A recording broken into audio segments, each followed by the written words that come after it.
Hey everyone, welcome to my channel. If you enjoy these videos, don't forget to subscribe. I share content that's easy to follow and worth your time.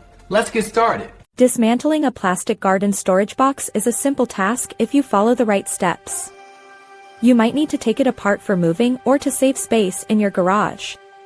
First, make sure the box is completely empty and clean. You will need a few basic tools like a flathead screwdriver and a rubber mallet. Wear work gloves to protect your hands from sharp edges. Start by removing the lid. Look at the hinges to see how they are attached. Most lids use plastic pins or clips. Use your screwdriver to gently pry these clips open. Do not use too much force or the plastic might snap. Once the lid is off, move to the side panels. These parts usually click into each other with tabs. Use the rubber mallet to tap the panels from the bottom.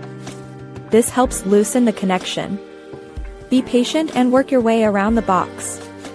After the sides are loose, pull them away from the front and back pieces. Most garden boxes use a tongue and groove system.